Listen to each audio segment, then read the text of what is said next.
Hello friends, आज हम food and nutrition का टॉपिक मैग्नीशियम कवर करेंगे। तो आप मेरे चैनल विद्या के सार को लाइक करना और सब्सक्राइब करना ना भूलें, जिससे मेरे चैनल की सारी अपडेट आपको मिलती रहे। और डिस्क्रिप्शन बॉक्स में जाके आप प्लेलिस्ट भी चेक कर सकते हैं। तो चलिए स्टार्ट करते हैं आज का टॉपिक मैग्नीशियम। तो मैग्नीशियम क्या है? तो जैसा कि हमें पता है कि हमारी शरीर की वृद्धि के लिए, विकास के लिए और कार्य के संचालन के लिए और स्वास्थ्य के लिए 5 तत्व अनिवार्य होते हैं। कितने तत्व अनिवार्य होते हैं? 5 तत्व। 5 तत्व जो है वो अनिवार्य होते हैं। कौन कौन से अनिवार्य होते हैं? पहला होता है कार्बोज। कार्बोज होता है। दूसरा है आपका वसा। तीसरा होता है प्रोटीन। प्रोटीन। और फोर्थ है विटामिन। विटामिन। और 5 है खनिज लवण। खनिज लवण। तो ये जो मैग्नीशियम है आपका, वो खनिज लवण के अंतर्गत आता है। तो खनिज लवण कौन कौन से होते हैं? जैसे कि कैल्शियम है, फास्फोरस है, सोडियम है, मैग्नीशियम है, गंधक है, पोटेशियम है। ये सारे क्या होते हैं? खनिज लवण होते हैं। जैसे सबका अपना अपना कार्य होता है। जैसे कि कार्बोज का कार्य क्या होता है कि ये हमारी बॉडी को क्या करते हैं? एनर्जी या ऊर्जा प्रदान करते हैं। ये क्या करते हैं? ये ऊर्जा प्रदान करते हैं। और वसा क्या करता है? वसा भी ऊर्जा प्रदान करता है। और प्रोटीन क्या करते हैं? प्रोटीन जो है शरीर का निर्माण करते हैं और तंतुओं की टूट फूट और मरम्मत करते हैं। और विटामिन क्या करते हैं? विटामिन जो है क्या करते हैं? शरीर की रक्षा करते हैं, मतलब बॉडी को रेगुलेट करते हैं और कंट्रोल करते हैं। और खनिज लवण क्या करते हैं? खनिज लवण का कार्य होता है ये बॉडी को प्रोटेक्ट करते हैं। क्या करते हैं? बॉडी को प्रोटेक्ट करते हैं, मतलब हमारे शरीर की ये रक्षा करते हैं। और क्या करते हैं? रेगुलेट और कंट्रोल करते हैं। रेगुलेट एंड कंट्रोल करते हैं। कंट्रोल करते हैं। तो मतलब हमारी बॉडी की जो क्रियाएं होती हैं उन पर नियंत्रण करने का कार्य कौन करते हैं? खनिज लवण करते हैं। और हमारी जो है, जो रोगों से जो रक्षा करते हैं, वो भी हमारे खनिज लवण ही करते हैं। विटामिन और खनिज लवण के काम जो होते हैं मैच करते हैं। तो यहाँ पे क्वेश्चन पूछा जाता है कि एक सामान्य स्वस्थ जो मनुष्य है उसके शरीर में कितना मैग्नीशियम जो है वो उपस्थित रहता है? तो एक सामान्य स्वस्थ व्यक्ति के शरीर में 20 से 30 ग्राम मैग्नीशियम जो है वो उपस्थित रहता है। तो इसका आंसर क्या होगा? 20 से 30 ग्राम एक समान स्वस्थ व्यक्ति के शरीर में। तो जैसे सबका अपना अपना कार्य होता है, जैसे एग्जाम्पल, जैसे कैल्शियम है। कैल्शियम है, इसका अपना कार्य होता है। फास्फोरस है, इसका भी अपना कार्य होता है। जैसे कि ये क्या करते हैं? हड्डियों के विकास के लिए, हमारी जो बोन होती है उसके विकास में जो कैल्शियम है, फास्फोरस है, वो हेल्प करता है ना। उसी तरह जैसे जो मैग्नीशियम है, इसका कोई अपना स्पेशल वर्क नहीं होता है कि हम कहें कि इसका ये स्पेशल वर्क है। ये क्या करता है? ये कैल्शियम और फास्फोरस के साथ मिलकर मैग्नीशियम जो है, जो भी कार्य होता है वो कार्य को संपन्न करता है। कैसे संपन्न करता है मैग्नीशियम? मतलब स्वयं अकेले ये कार्य नहीं करता है, ये कैल्शियम और फास्फोरस के साथ मिलकर अपनी सभी क्रियाओं को संपन्न करता है। कौन करता है? मैग्नीशियम। ये जो मैग्नीशियम है ना, ये हमारी बॉडी में अलग से कहीं देखने को नहीं मिलता है, बल्कि ये हमारी हड्डियों में, जो हमारी ये हड्डी होती है, इसी में ये कैल्शियम व फास्फेट के रूप में शरीर में जो 20 से 30 ग्राम आप देख रहे हैं मैग्नीशियम उपस्थित है ना, तो ये कैल्शियम और फास्फेट के साथ मिलकर ये हड्डियों में उपस्थित रहता है। इतना ग्राम जो उपस्थित है ना, वो कैल्शियम और फास्फेट के रूप में शरीर में ये 25 से 30 ग्राम कह सकते हैं, या 20 से 30 ग्राम जो है ये उपस्थित रहता है।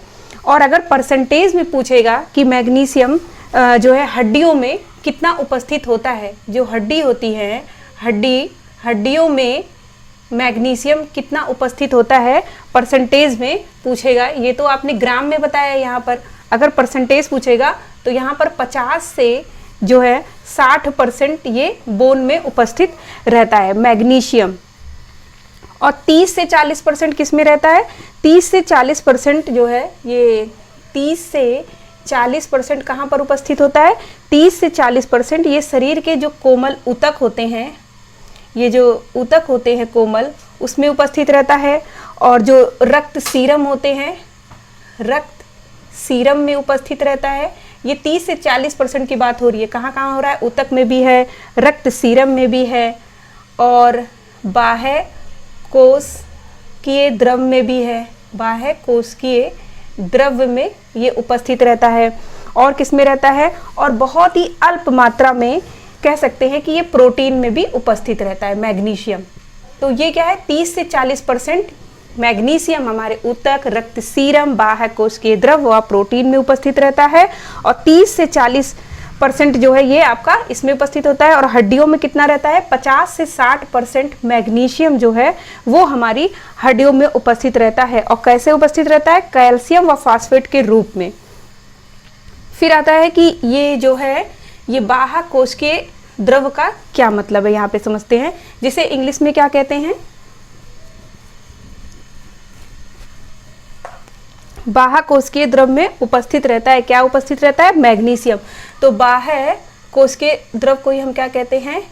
कहते हैं एक्स्ट्रा सेल्यूलर जो है फ्लूइड, द्रव। द्रव को क्या कहते हैं? फ्लूइड कहते हैं।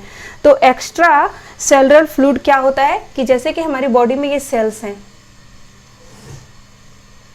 इसमें मैग्नीशियम कैसे उपस्थित रहेगा? इसे बाह्य क्यों कह रहे हैं, आंतरिक क्यों नहीं कह रहे हैं, या अंतः जो है सेलुलर फ्लूइड क्यों नहीं कह रहे हैं? इसलिए नहीं कह रहे हैं क्योंकि ये बाहर रहता है। जैसे ये सेल्स है तो मैग्नीशियम यहाँ पर उपस्थित है, ऐसे बाहर की तरफ, तो इसे क्या कहेंगे? एक्स्ट्रा सेलुलर फ्लूइड कहेंगे, क्योंकि ये सेल्स के जो है बाहर है। और अगर यहाँ पर लिखा रहता है इंट्रा, ये एक्स्ट्रा हो गया, यहाँ पर है ये intra, intra cellular fluid,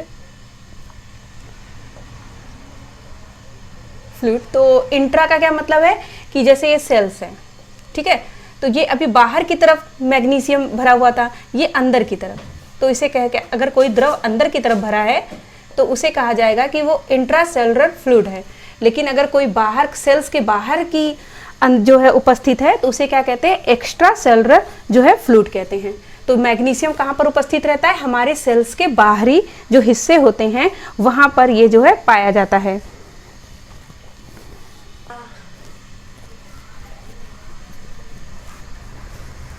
magnesium का कार्य अब हम यहाँ पर देखेंगे कि मैग्नीशियम का कार्य क्या होता है। ये क्या करता है? ये कैल्शियम तथा फास्फोरस के चयापचय में सहायक होता है। किसके में सहायक होता है? ये कैल्शियम, मैग्नीशियम जो होता है वो कैल्शियम और किसके? फास्फोरस, कैल्शियम और फास्फोरस, फास्फोरस के चयापचय में, चयापचय में ये सहायक होता है। इस चयापचय को ही इंग्लिश में क्या कहते हैं? मेटाबॉलिज्म कहते हैं, मेटाबॉलिज्म कहते हैं, ठीक है। तो ये इसका जो फंक्शन होता है वो यही होता है कि ये कैल्शियम और फास्फोरस के चयापचय में जो है ये हेल्प करता है। तो अब हम यहाँ पे समझेंगे कि मेटाबॉलिज्म क्या होता है। तो मेटाबॉलिज्म समझने से पहले हमें समझना होगा कि कैटाबॉलिज्म क्या होता है। तो कैटाबॉलिज्म का ये होता है कि जैसे जो हम भोज्य पदार्थ ग्रहण करते हैं ना, तो ये भोज्य पदार्थ के टूटने की प्रक्रिया, जैसे कि भोज्य पदार्थ जब हम लोग ग्रहण करते हैं तो वो डायरेक्ट हमारे, उसका डाइजेशन हमारे पेट में नहीं होता है। उसका डाइजेशन क्या होता है कि जो भोज्य पदार्थ होते हैं वो छोटे छोटे खंडों में विभक्त हो जाते हैं। तो एग्जाम में यहाँ से क्वेश्चन बनता है कि कैटाबॉलिज्म क्या है, या एग्जाम में क्वेश्चन बनता है एनाबॉलिज्म क्या है या मेटाबॉलिज्म क्या है। तो कैटाबॉलिज्म ये जो भोज्य पदार्थ के टूटने की प्रक्रिया, कैटाबॉलिज्म क्या होता है?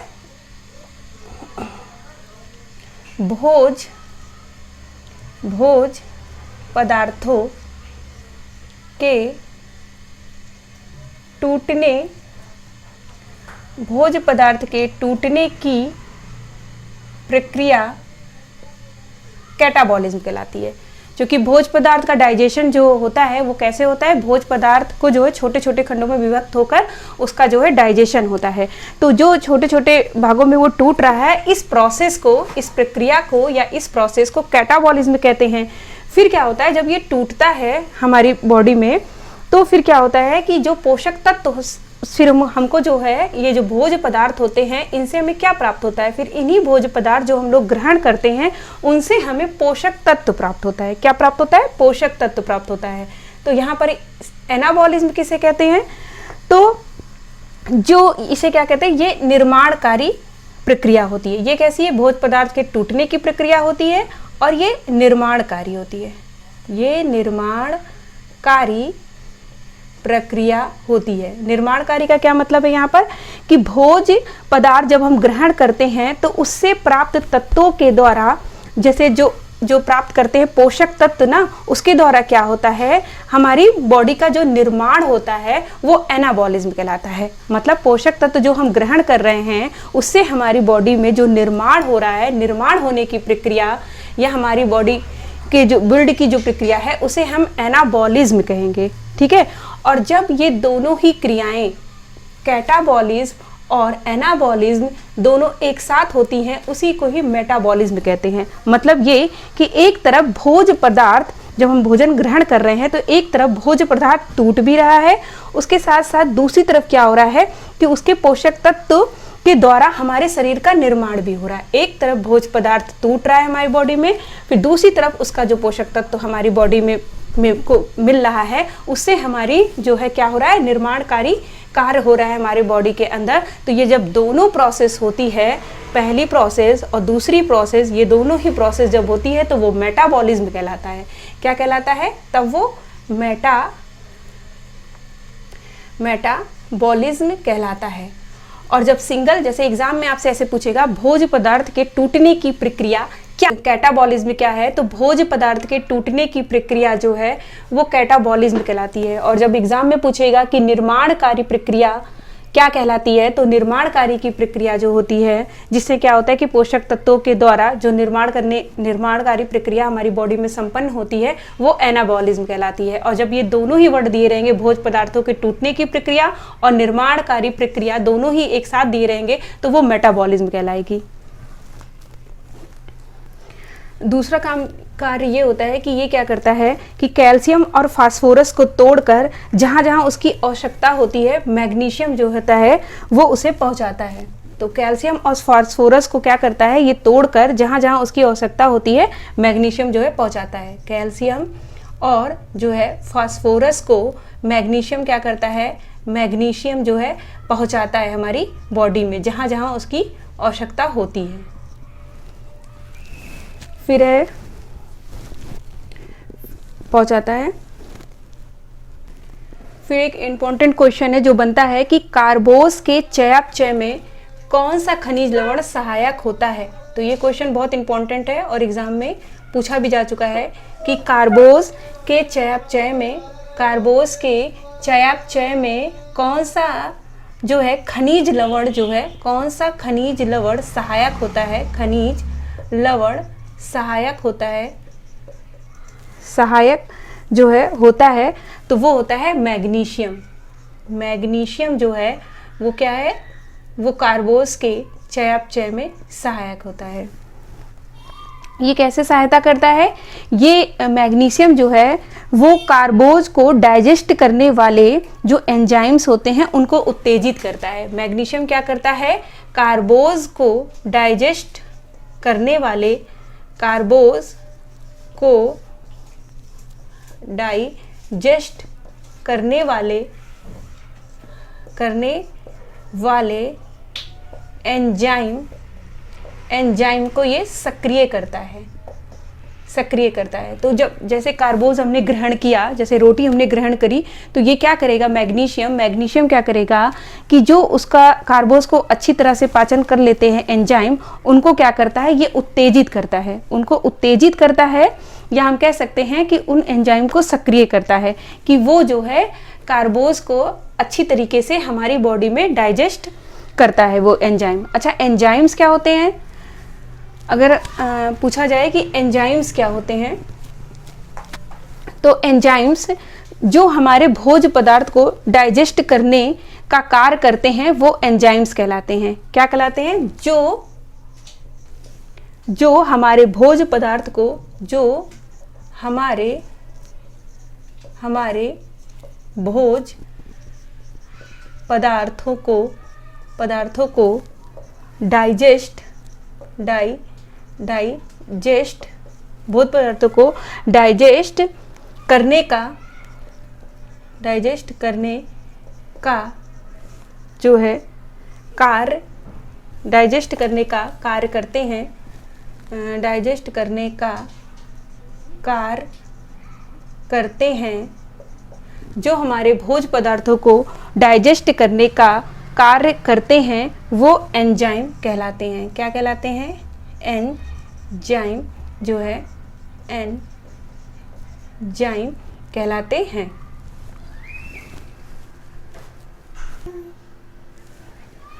और ये क्या करते हैं? और मैग्नीशियम का कार्य क्या होता है? ये कैल्शियम, सोडियम, पोटेशियम के साथ मिलकर, किसके साथ मिलकर?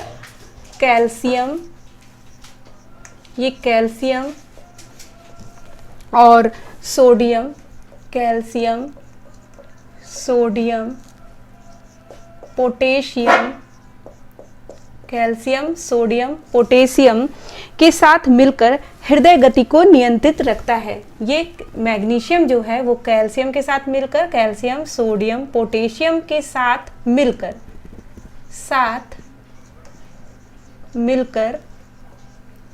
मिलकर क्या करता है? हृदय गति को नियंत्रित करता है।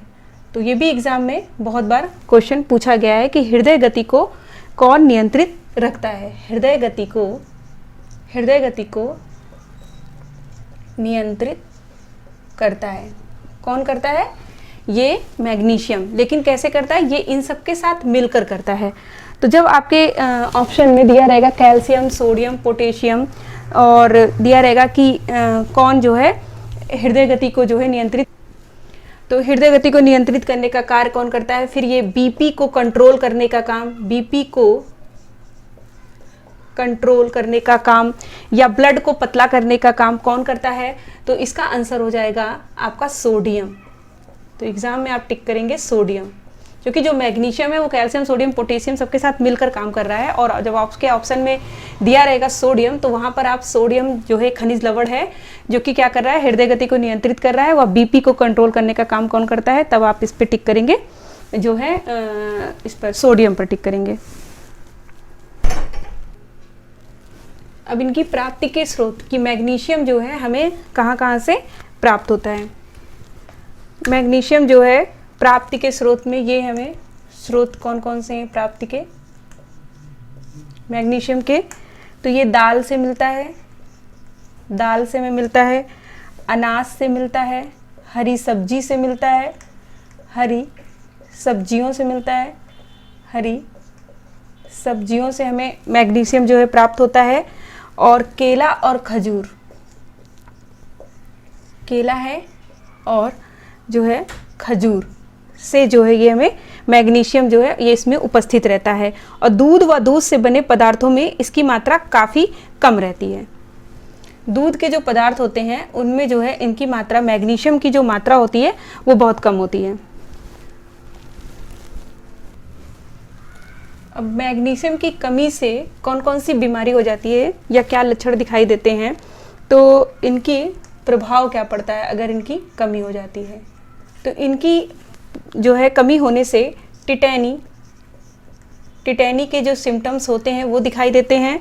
और दूसरी जो इसमें दिखाई देते हैं सिम्टम्स वो है कॉन्वोल्यूशंस दिखाई देता है। कॉन्वोल्यूशन का मतलब होता है मांसपेशियों में कंपन व ऐंठन होने लगती है। कॉन्वोल्यूशन का मतलब होता है कि जो मांसपेशियां हैं, मांसपेशियों में कंपन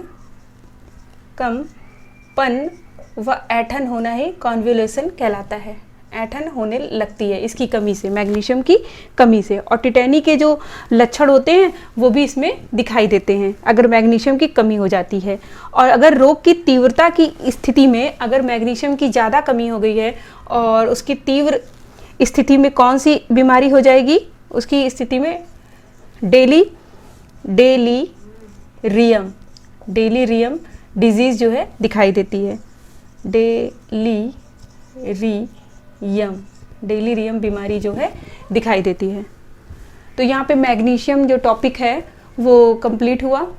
और आप वीडियो को लाइक करना और मेरे चैनल विद्या के सार को सब्सक्राइब करना ना भूलें, जिससे मेरे चैनल की सारी अपडेट आपको मिलती रहे। Thank you.